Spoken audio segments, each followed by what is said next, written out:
Today, we're going to try to tackle the complicated and controversial presidency of Richard Milhous Nixon.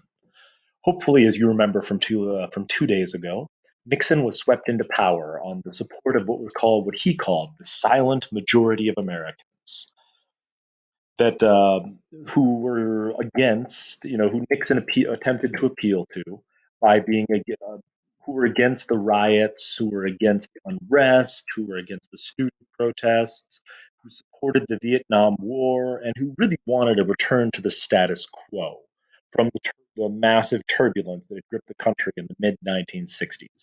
So Nixon tried to appeal and target this, he called against silent majority, generally in the suburbs, and with what's called the Southern strategy by pushing through the Southern states as well, trying to appeal to Southern Republicans who, in general, didn't support busing and didn't support affirmative action and didn't support a lot of the reforms that the government had been pushing in order to try to equalize outcomes for children. So the silent majority brings Nixon into power, and Nixon has a whole host of different things that he had to try to tackle. And one thing he tried to deal with is the drug epidemic that had been picking up from the youth movement and from the hippie movement and the spread of new, harder drugs, heroin and LSD. And so he creates a separate enforcement agency called the Drug Enforcement Agency, or the DEA, and declares a war on drugs. And because he's Nixon, he also uses it to attack his political enemies and civil rights leaders. Heavily criminalizes marijuana specifically to try to target the youth movement. Nixon's a crafty guy. So Nixon gives us the DEA. So I guess thanks for that. Thanks for that. Big issue that Nixon had to deal with was Vietnam and the way that the people had been chosen to participate in the Vietnam War. The draft had been active, going all the way back to World War II. And so Vietnam, of course, required a massive amount of troops to try to stabilize it and or to try to stabilize southern Vietnam. And so we were drafting millions of Americans. But you could get out of it if you could find a doctor who's willing to diagnose you with bone spurs, or you could get out of it, if you went to college, or and of course, if you were drafted, you could flee to Canada. So it was primarily working and lower class people who were going to have to fight in Vietnam, and all that changed with the creation of the draft lottery. Got rid of all those exemptions, got rid of the local draft committees. Instead, every American was issued a number, and they just told you, where you were in line for Vietnam, and which was absolutely crazy, especially to students on college campuses, because man, they had gone to college to get deferred, right? Or I mean, they went to college hopefully because they wanted a college education. But one of the benefits of going to college is the defer. They were able to defer their draft status. And now all of a sudden, like they're listening to the radio and they divide everyone up by birthday. I'll post a link to the draft lottery order, so you could figure out if you would have gotten called up to go fight in Vietnam had you been of age at this time. But everyone's listening to the radio and just waiting to see when their number was called. I mean, my father talked about listening to the radio with all of his college friends, basically, figuring out as they announced these numbers whether or not he would have to drop out of college and go to Vietnam.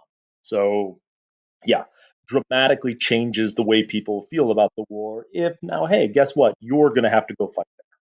So, leads to massive unrest, especially on college campuses. And, so there were already massive protests against the war for being unethical. And now college students are going to have to go fight. And they were not thrilled about this, to say the least. The biggest protest, of course, was at Kent State University. This is the most famous one. And so it's a series of protests that became increasingly radical, especially when Nixon announced an expansion of the war into Cambodia. So, whereas previously Nixon had been talking about, oh, I've got a secret plan to get us out of the war, we're going to scale down our presence there, we're going to slowly withdraw from Vietnam. And all of a sudden, in 1970, Nixon announces we're expanding the war. More troops, a surge of troops to pacify, bombing into Cambodia, the war is going to get larger. So, student protesters started occupying campus buildings. There were, obviously large protests that ended up becoming violent and riotous. Stores were looted, buildings were trashed and destroyed. They would occupy the administration building, and students go on strike over this. And at Kent State, they also burned down the ROTC building as a sort of protest. I mean, honestly, they never found out who did it, so we don't know exactly why they burned down the ROTC building, but they burned the ROTC building. So Nixon mobilized the National Guard to go in and restore order. There was a protest. Protesters met National Guard soldiers. They started firing tear gas, and the students were throwing rocks and bottles. And the National Guard fired into the crowd, killing four students, including some bystanders who had just been walking by. This led to even larger massive protests and the cancellation of classes for a number of schools across the country. This would have been a much more dramatic moment before the coronavirus, before COVID-19 shut down all of our schools for the rest of the semester. But the story I used to tell, because it was so shocking, was for my dad. After this, they just shut down his college. He was going to Bowdoin College in Maine. They just shut down his college for the rest of the semester. Students go home. You're going to have to do distance learning, but through the mail with your professors. So professors were like sending mailings to their students. You have to like complete your essays and then mail it back in. It was a disaster, just like other disasters that are currently happening. So Kent State protests popular. So this led to more protesting, not less, and the war became increasingly unpopular amongst certain segments of the population. The My Lai massacre was a massacre by American Marines of civilians in Vietnam. They just went in and destroyed the entire village. And then this was publicized in the news, and this helped turn support against the war. And of course, the images of all the dead Vietnamese villagers made a lot of people asking the question of like, how are we protecting the South Vietnamese in this situation? And you should read more on the My Lai massacre if you're interested. It's a really complicated situation, but what you started seeing was, yeah, increasing pressure against the war. And then, as far as the drip of bad news keeps coming, the Pentagon Papers were leaked, which were a series of secret documents leaked to the New York Times that basically revealed a couple different things. One, that we've been involved in Vietnam far longer than anyone knew we've been involved in Vietnam, which was shocking to people. Most people didn't know that we've been involved all the way back to the 1950s. It also revealed that the Gulf of Tonkin incident had been largely falsified and lied about. And it demonstrated that at this point, the administration didn't really have a plan for winning the war. We were just sort of slogging along with no end in sight. So this, of course, also led to increasing distrust of the government and even less support for the war. Although I should note, it was never, most Americans still did support the war during this time. And there was a sharp divide, both by political party and by generation. As older, the greatest generation who had served in World War One resented these baby boomers who now, when it's, sorry, served in World War Two, and some of them won maybe, resented the fact that the younger generation wasn't willing to go fight to defend America. All of this led Congress to pass what's called the War Powers Act, which puts specific limits on the president's power. It's like an addendum to the Gulf of Tonkin resolution, basically. It places specific limits on the power of the president to fight a war without the authorization of Congress. So it was a specific limit on Nixon's power in order to try to stop him from expanding the war and doing, yeah. So Nixon's plan to end the war in the end was a couple different things. One, something called madman diplomacy. Nixon wanted the Soviets and the North Vietnamese to believe he was unpredictable, and so he a number of times basically brought the nation up to its highest level of military preparedness and sent bombers towards the Soviet Union with the sense of like, we need to negotiate with Nixon to end this conflict because he could do anything. So he portrayed himself as mentally unstable, which interesting, and then used that specter of instability to start a policy called Vietnamization, which is the beginning of secret peace talks with the North Vietnamese, led by his Secretary of State Henry Kissinger. We'll talk about Kissinger a lot in the Nixon years, and then slowly draw out American troops. Henry Kissinger, who was the architect of a lot of these sort of secret negotiations. And Nixon, as he moved through his term, slowly started drawing down American troops with the idea that hopefully we could bring this unpopular and ineffective war to a close at some war finally ends, quote unquote, in 73. So it's not until after Nixon wins re-election. But the war ends as we were able to establish a ceasefire and turn the fighting back over to the South Vietnamese, to train the South Vietnamese to fight the North Vietnamese. I don't, I haven't actually read whether or not anyone thought this was actually a long-term solution, or if it's just a way to salvage what Nixon called peace with honor, the idea that we don't want to admit that we lost the Vietnam War. But what eventually is going to happen, of course, is the South Vietnamese are not going to be able to fight the North Vietnamese without American help. And so the country is going to collapse in 3 years. We'll talk about that when it happens. But for now, we're able to declare victory and back slowly away from Vietnam and hope no one remembers that we were ever there. So that's the Vietnam War in its sort of roughest outline form. But with the Vietnam War over, now we've got peace. And so this leads to something called detente, which is an easing of tensions between the communist world and the capitalist world. And it's weird that Nixon, the anti communist crusader, would be the one to usher in an era of detente, but Nixon is a guy of contradictions. He's an interesting president. So, a couple pieces to detente. One, we're going to start signing limits to our nuclear arsenals. We start enter into negotiations for nuclear arms talks, the SALT, and then later the START treaties. That's strategic arms limitation treaties, and we'll talk about that more when they actually pass. But they started under Nixon. Obviously, man, enforcement is the tough piece here because there's not a lot of trust between the U.S. and the Soviet Union. But at least it's a commitment by both sides to limit their nuclear arsenal. The Soviet Union had also taken a turn. Obviously, Khrushchev was ousted from power after the Cuban Missile Crisis, and this man with his fabulous eyebrows is Leonid Brezhnev, who becomes the head of the Soviet Union. He is going to be a much less active leader. They're going to, I mean, honestly, the Soviet Union is going to kind of stagnate during this time period. He's going to face a lot of internal pressures from within the communist bloc. And so, with internal enemies, with both the United States and the Soviet Union facing internal pressures, neither one was willing to continue sort of the aggressive foreign policy that they had done previously. So Brezhnev is much more worried about crushing anti-communism in Eastern Europe than he is and then he is confronting the United States. The other massive win for Nixon is China. China and the Soviets had sort of broken in the 1960s over issues between Mao and Khrushchev.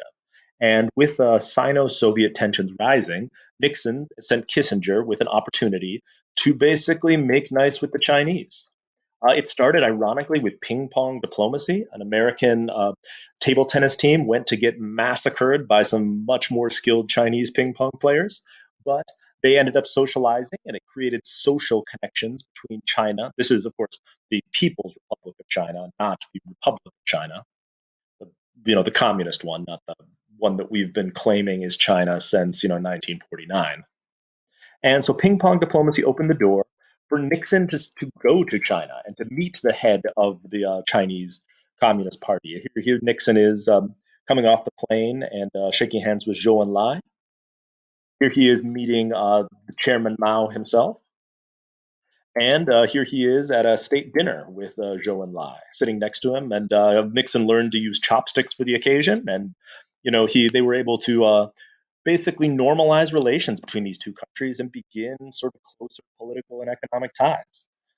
This is also the beginning of the fabulously hypocritical one China policy, where the United States is still propping up the Republic of China in Taiwan while not actually recognizing its existence to the People's Republic of China in mainland China. And so that delicate dance continues to this day, where we formally only recognize one China, while informally recognizing two. It's fabulous and hypocritical and interesting if you have time to go read about it, but don't feel obligated to. So Nixon makes nice with China and the Soviet Union. I mean, that's amazing. The Nixon doctrine in foreign policy seems to be one of pragmatism. He sees opportunities and he strikes. Sometimes he crushes socialist uprisings, like the leftists in Chile and Salvador Allende. And sometimes he goes to China and makes nice with the world's biggest communist party. He gets involved in a battle in the Middle East to try to prop up Israel with disastrous results.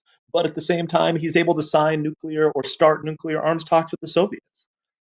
Nixon is a whole series of awesome contradictions that make him really difficult to put into a specific box or category.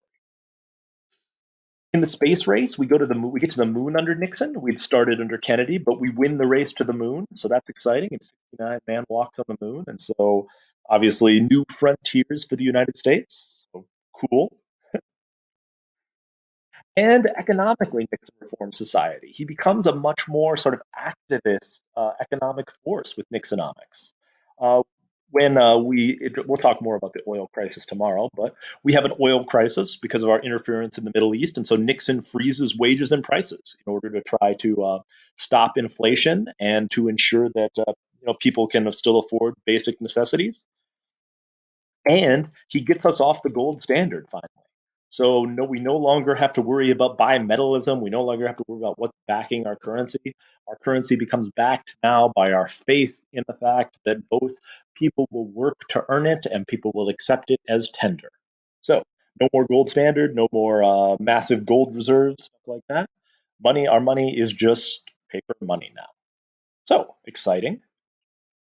Nixon creates the EPA, which, man, the Environmental Protection Agency is not something that anyone thought that Nixon would create. The environmentalist movement had been gaining strength, and this is the Cayuga River catching on fire, as it did every so often because of the massive amount of industrial runoff that had polluted it. The Cayuga River is in Cleveland, Ohio. So, with our nation's rivers literally on fire and our and our national symbol almost extinct, Nixon passes the Clean Water and Clean Air Act and creates the Environmental Protection Agency to enforce these things. So limits on pollutants in the air and pollutants in the water. And so we've got Nixon to thank for the EPA. So thank you, Richard Nixon, I think. So for the election of 1972, man, everything is coming up Nixon. Uh, the Democrats end up nominating a guy named George McGovern, who was sort of a fringe candidate that was embraced by this new left. George McGovern really represents the sort of swing of the Democratic Party to the left and the embracing of social issues as the new left and these young people become political. And Nixon's, of course, running for re-election. He's a relatively successful, popular president. He's scaling down the Vietnam War. He made nice with China. You know, dealing with some economic issues and created the EPA. And so, one of the most one-sided elections in American history. One of the things I really miss is we don't get like the gasps, the reaction when I put up the electoral maps. We look at these things, but I'll just assume that you all gasped at home. And as we see here, Nixon crushes the popular vote and crushes the electoral vote. This, ironically, is what led the Democratic Party to create superdelegates to prevent an extremist like McGovern from getting nominated again. So that's if you wondered where the superdelegates came from, the Democratic Party created it after '72, so this wouldn't happen again. But Nixon sweeps every state except for Massachusetts, which fantastic.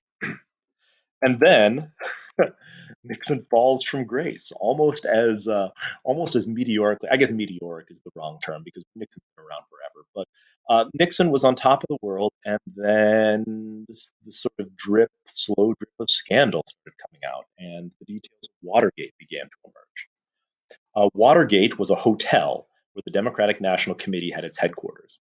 It had been broken into, and files had been stolen, and people had been caught placing listening devices and things like that. And here's your Watergate hotel, by the way. It's very, very nice. And Nixon had already been dealing with scandal. His vice president had already resigned from a tax evasion scandal. And as they kept investigating the Watergate situation, they discovered a variety of different things, including the fact that Nixon had secret tape recorders placed in the White House and was recording like all of his conversations. And so the judge in the Watergate, so as they're investigating this whole Watergate thing, this whole break-in, there was this question: well, what does the president know? Did the president help try to cover up this Watergate break-in? People who were doing this break-in were part of a group called the Committee to Re-elect the President, or CREEP. And so the question is, how closely associated were they to Nixon, and what did Nixon know? And so the judge figured, well, it'd be nice to have these tapes, that Nixon that had recorded to figure out exactly what he knew. And so there was this order to turn over these Watergate tapes. committee to re-elect the president. And as Nixon turns over the tapes, there's this whole missing section of 18 minutes that's just gone from the tapes. Nixon claims it was lost, and as more and more people, as the investigation grows, Nixon ends up firing the prosecutor who was investigating him, which leads to the appointing of a new special prosecutor, and the investigation continues. And it just slowly, over time, as more of this stuff starts to emerge, political pressure begins to form on Nixon. There's this sense that he was behind the whole thing, masterminding it, that he's secretly taping all of this stuff, that he is increasingly paranoid and unstable. And Nixon fights it for as long as he can. Hopefully, you read in the documents. There's a lot of fabulous Nixon quotes in there. And then suddenly, the basically the House Majority Leader, the Republicans in charge of the Senate, come over to him and say, "Hey, you don't have a political leg to stand on. There's enough support for impeachment." And so, rather than getting impeached, Nixon resigns. The guy who ascends to the presidency is the Speaker of the House, Gerald Ford of Michigan, who we'll spend some time talking about next week. But the end result of this is Nixon resigns in disgrace. So Richard Nixon is this really weird enigma. And honestly, Watergate is a super complicated and interesting thing. I think there's a full podcast about it that you can go find if you're interested. I'll try to post some links on Classroom. But obviously, it's incredibly complicated, and it was relevant because we just went through this whole impeachment proceeding. And so it's interesting to see similarities and differences there. But here's Nixon resigning and leaving in disgrace. I don't know. I don't know what to say about Nixon. I mean, in some ways, he went from being potentially one of our greatest presidents to being one of the most reviled and the only president to ever resign. So, how should we feel about Richard Nixon? Like a lot of other presidents, I guess I'll just sort of leave that up to you because Watergate forever. I mean, Vietnam and Watergate forever destroyed a lot of Americans' trust in the federal government. But on the other hand, Nixon's got all of these successes in his presidency.